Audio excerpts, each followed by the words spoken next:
Hey everyone, welcome back to another YouTube video, and in this video I'll be showing you guys how to restore your server roles and settings after logging in problems. First, log back into your account. Use your verified email or link Apple/Google ID to regain access.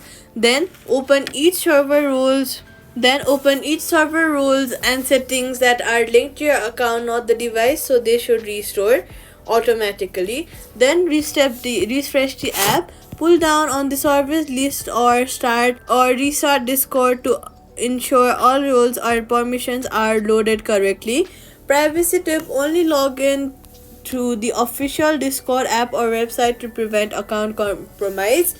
Quick fix: if rules settings do not appear, log out and back in. Contact the server admin to manually resign your roles if needed. Contact Discord support for account specific issues. Subscribe for